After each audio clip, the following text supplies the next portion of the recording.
Bismillahirrahmanirrahim. Alhamdulillahirabbil alamin. Wa bihi nasta'in ala umur dunya waddin. Rabbi shrah li sadri wa yassir li amri wahlul 'uqdatam min lisani yafqahu qawli. Amma ba'du. Wassalamualaikum warahmatullahi wabarakatuh. Hadirin hadirat yang dimuliakan Allah, alhamdulillah kita semuanya diperdengarkan nasihat-nasihat dari yang dimuliakan Allah, Qutbul Arsyad Al-Habib Abdullah bin Alwi Al-Haddad, di mana kitab Nasaihid Diniyah ini adalah kitab tasawuf yang membawa kita kepada Allah Subhanahu wa taala. Para habaib, kemuliaan-kemuliaan yang kita sama-sama menyaksikan yang masih hidup ataupun yang telah meninggal dunia, semuanya itu merajiknya, kembalinya itu kepada kitab-kitab yang dikarang oleh Abdullah bin Alwi Al-Haddad, Sahibur Ratib, Good bin Anfas. Alhamdulillah, setiap malam Jumat Kliwon di sini tetap eksis, berjalan, tetap semangat. Mudah-mudahan tetap teguh iman dan Islam. Sehingga di pelajaran yang habis sampaikan ini benar-benar bermanfaat untuk semuanya. Amin Allahumma amin. Nah, untuk itu perlu gambaran-gambaran bagaimana seharusnya kita hidup. Tentunya ada contoh dan teladan. Siapa orangnya? Siapa gurunya? Siapa kiainya? Siapa habibnya? Siapa ulamanya? Akidah kita Ahlus Sunnah wal Jamaah yang bermadhab Ahlus Sunnah wal Jamaah berpegangan kepada Imam Asy-Syafi'i.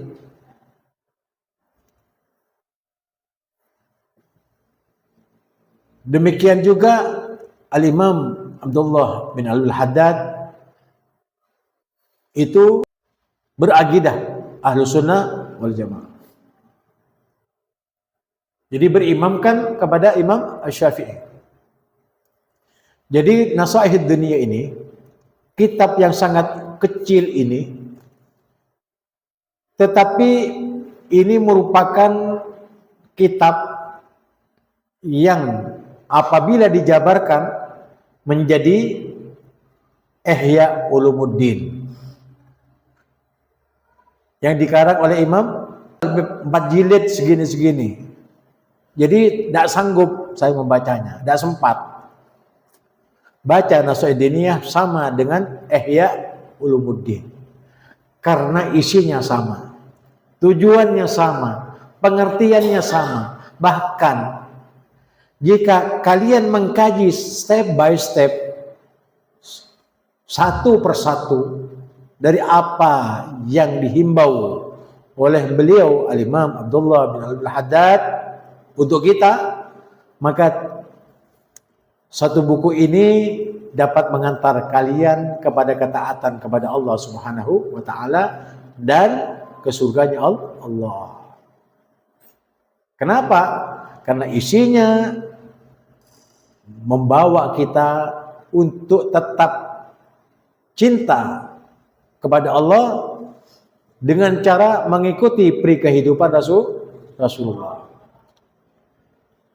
Nah, inilah mudah-mudahan yang nantinya disampaikan ini benar-benar mewarnai hidup kita dengan ketaatan kepada Allah Subhanahu wa taala, mewarnai dan menganugerahkan kepada kita ilmu yang bermanfaat.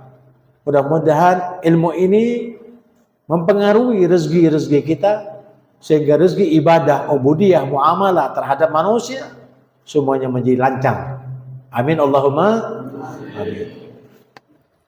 Bismillahirrahmanirrahim. Selanjutnya dari apa yang sampai kepada kamu sekalian adalah falam yakun syughuluhu alaihi salatu wassalam fi jami' awqatihi ghair da'wati ila Allah biqaulihi wa fi'lihi. Kesibukan daripada baginda Nabi Muhammad sallallahu alaihi wasallam di dalam segala waktunya atau seluruh waktunya disibukkan untuk dakwah, untuk menyeru kepada Allah dengan perkataannya dan dengan perbuatannya. Jadi Nabi Muhammad SAW itu kalau berkata benar sama dengan perbuatannya. Jangan nipu, perbuatannya tidak nipu. Jangan durhaka sama orang tua, dirinya tidak durhaka kepada orang tua. Taatlah kamu kepada Allah, beliau telah menjadi teladan bagi kita untuk taat kepada Allah. Jadi perkataannya dan perbuatannya sama. Kalau perkataannya dan perbuatannya tidak sesuai dengan Rasulullah, maka itu tidak bisa membenarkan apa yang disampaikan oleh Imam Haddad ini tadi. Artinya apa? Itu orang dulu, sekarang lain, sekarang bukan zamannya. Itu orang yang tidak mau benar. Tapi kalau ada orang yang mau benar, mau jujur, mau mendapat ridha Allah atau mengunduh ridha Rasulullah, kitab ini dapat membawa dan mempengaruhi hidup kita. Coba, sampai di sini saja. Ya, kalimat ini, ya. Kesibukan Rasulullah hanyalah menyeru manusia kepada Allah. Hei orang-orang yang beriman, bertakwalah kamu kepada Allah. Itu suruhannya Nabi. Tapi beliau bagaimana ya Rasulullah bertakwa kepada Allah? Sudah mencontoh. Kenapa? Karena Nabi Muhammad adalah orang yang paling bertakwa di antara kalian. Inna akramakum indallahi atqakum. Sesungguhnya yang paling takwa di antara kalian adalah orang yang paling takwa kepada Allah. Siapa itu? Siapa yang paling mulia di antara kita yang paling bertakwa kepada Allah? Baginda Rasulullah SAW. Karena itu tinggal melihat baginda Rasulullah. Perak ngabes Nabi Muhammad, cukup ngabes pun sahabat. Bagaimana caranya? Sholatnya Rasulullah cukup melihat saja dan melaksanakan. Tinggal melaksanakan, tinggal meniru, tinggal mencontoh, tinggal meneladani. Kalau kita tinggal bercermin dengan Rasulullah. Cerminan orang-orang yang mulia itu adalah orang yang bertakwa. Siapa yang paling bertakwa? Baginda Rasulullah SAW. Itu giringannya Imam Haddad kepada kita. Jadi beliau ini tidak mau sok-sokan, tidak. Sok-sok walia tidak, sok-sok pinter-pinteran tidak. Tapi mengajak kamu, ini akhlaknya Rasulullah. Ini caranya Rasulullah hidup. Biar kamu tiru. Kenapa? Karena sehari-harinya itu tidak berkata-kata, tidak berbuat suatu perbuatan, melainkan perkataannya dan perbuatannya sesuai dan baik. Kalau tidak, beliau tinggalkan. Itu Nabi Muhammad. Oleh karena itu, jangan sampai kita itu berkata benar, berkata jujur, sementara kita menipu. Sementara kita pendusta. Suruh jujur orang, tapi dirinya pendusta. Oleh karena itu, kalau kamu berangkat kepada Allah Subhanahu wa taala, sang pencipta dunia akhirat ini, alam semesta dengan makhluk-makhluknya.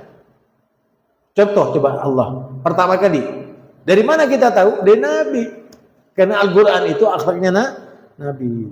Wa kana sallallahu alaihi wasallam khuluquhul Qur'an. Apa akhlaknya Nabi di sana? Innallaha wa malaikatahu yusalluna 'alan nabi. Ya ayyuhalladzina amanu sallu 'alaihi wa sallimu taslima. Sesungguhnya Allah sang pencipta berselawat kepada Nabi. Belum cukup, belum. Tambah lagi para malaikatnya yang tak berdosa. Hai malaikatku, selawatlah kamu kepada Nabi. Semua berselawat. Kalau kalian semuanya beriman, ya ayyuhalladzina amanu, kamu terpanggil oleh Allah. Bersama Allah memuji Nabi Muhammad, membesarkan Rasulullah sallallahu alaihi wasallam. Paham? Nah ini. Jadi kalau Nabi Muhammad dibesarkan oleh Sang Pencipta, bagaimana ada manusia menghina Rasulullah? Ada ada banyak. Jangankan cucunya Nabi, para habaib, para syarifah, sayyid. Nabi Muhammad, Nabi Muhammad, paling mulianya makhluk, dicaci maki. Ya. Jadi kalau hal semacam ini, ya apalagi di Indonesia lagi semarak, ya semarak serentak menghina para habaib. Ada apa itu? Apa salahnya? Kalaupun salah itu oknum, semua punya oknum, semua instansi punya oknum, baik itu menteri, presiden, ya gubernur, bupati, aparat, polisi, tentara. Ada oknum, tapi jangan semuanya. Jangan misalkan kalau kamu naik pohon, lalu digigit oleh semut, satu yang gigit, semuanya dibakar. Disalahkan semuanya, gara-gara satu. Sama. Makanya, tidak boleh kamu menyamaratakan. Ya. Dan itu oknum, ada habaib tidak baik, oknum. Innakum satubtaluna fi ahli baiti min ba'di. Sesungguhnya kamu nanti akan dicoba dengan keturunanku, para habaib, para sayyid, para syarif. Setelah aku meninggal dunia. Ini hadis. Loh, ada apa orang menyatakan baca kitab atau hafal Quran yang dicaci habaib? Ada manfaatnya? Kalau mencaci habaib itu akan tinggi derajatnya?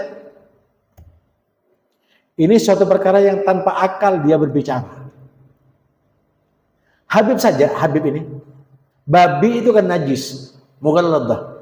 Tapi Habib tidak pernah melaknat, menyalahkan babi, menyalahkan anjing, menyalahkan monyet, menyalahkan semut. Tidak pernah. Kenapa? Karena masing-masing itu sudah ada ciptaan dan gak ada takdirnya Allah Subhanahu wa ta'ala. Menghina monyet, menghina anjing, babi, ada manfaatnya? Tidak ada manfaat. Itu cobaan bagi kita yang beriman kepada Allah.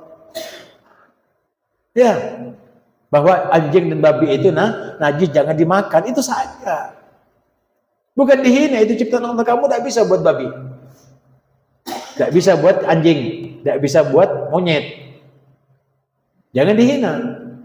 Loh, ini Habib yang dihina, ya apa ini? Mana akalnya? Katanya ngerti Al-Quran, katanya ngerti hadis, katanya orang Islam. Di dalam Islam itu tidak ada caci maki. Tidak ada yang caci maki. Nah ini, orang baik-baik dihina. Ya, jangankan Habib ini, Habib Umar, gurunya Habib itu, dihina, dicaci maki. Yang mencaci maki itu siapa? Sholatnya tidak tahu, tidak sholat, tidak. Dia tahu Islam kalau dia pintar, dia baca Quran, dia baca hadis. Dari mana itu hadis itu? Dari Nabi, dari datuk kita, datuknya para habaib. Habaibnya, cucunya dihina.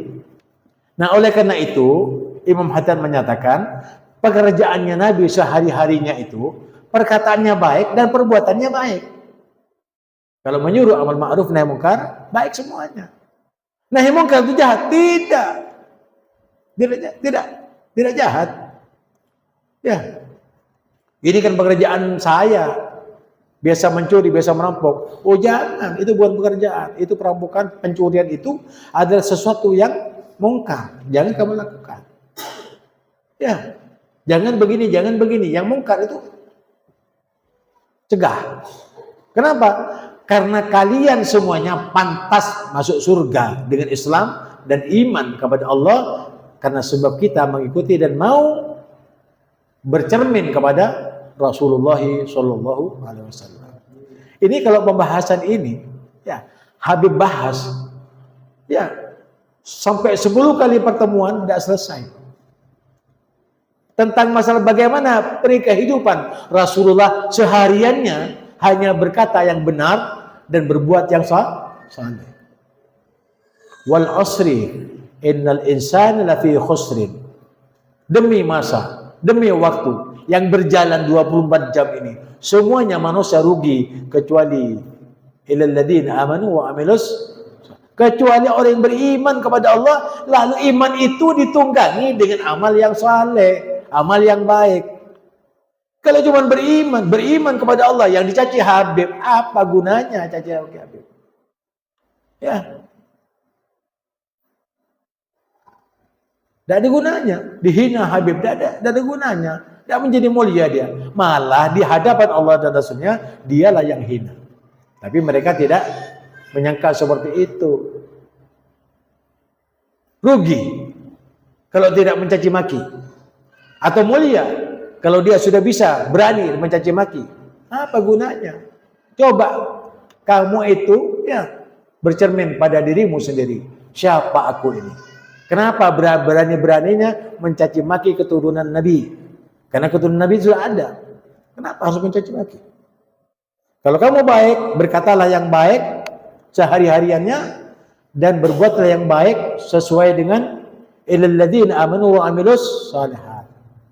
Nah, illal ladzina amanu wa amilus shalihat, orang yang beriman yang beramal saleh itu, ya, dia apa? Dibungkus dengan apa? Wa tawasau bil haq, menyampaikan yang hak. Ya, menyampaikan yang hak. Wa tawasau bis sabr, dan sabar kamu ketika kamu menyampaikan amal ma'ruf nahi mungkar, karena orang-orang yang seperti Habib ini banyak musuhnya. Siapa yang musuhi? Orang-orang yang zalim terhadap dirinya sendiri. Orang yang zalim terhadap Allah dan Rasulnya. Orang yang zalim terhadap ulama-ulamanya Nabi Muhammad SAW. Dan bagaimana dia zalim sementara dia orang muslim? Apakah muslim seperti itu yang bisa masuk surga? Nah, oleh karena itu, ya, kalau kamu muslim, kalau kalian semuanya muslim, kembalikan dirimu kepada Allah. Tidak ada urusan kamu dengan nasibnya orang lain. Kamu tidak dimintai pertanggungjawabannya orang lain bila mana berbuat dosa atau berbuat maksiat, atau dia kafir atau dia musyrik. Tanggung dirimu sendiri. Dosamu tanggung dirimu sendiri. Artinya apa? Kenapa kamu harus menanggung dosanya orang lain? Mencaci maki Habib satu saja berarti mencaci maki Habib semuanya di dunia. Iya enggak? Membunuh satu orang berarti dia membunuh semuanya saat dunia. Loh kok begitu, Beb? Iya, karena asalnya manusia itu satu, Adam. Mencaci maki satu orang berarti mencaci semua manusia di dunia.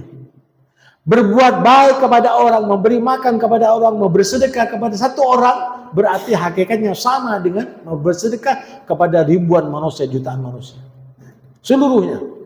Dengan sebab itulah dia masuk surga. Kalau dia baik. Perkataannya sesuai dengan perbuatannya. Bila mana perkataannya baik, perbuatannya baik. Tetapi Nabi Muhammad itu tidak berkata jelek, lalu perbuatan jelek. Jadi sehariannya itu baik semuanya. Apa yang baik? Perkataannya dan perbuatannya. Paham? Nah, ini. Mudah-mudahan diberikan kefahaman kita ya. Amin Allahumma. Amin.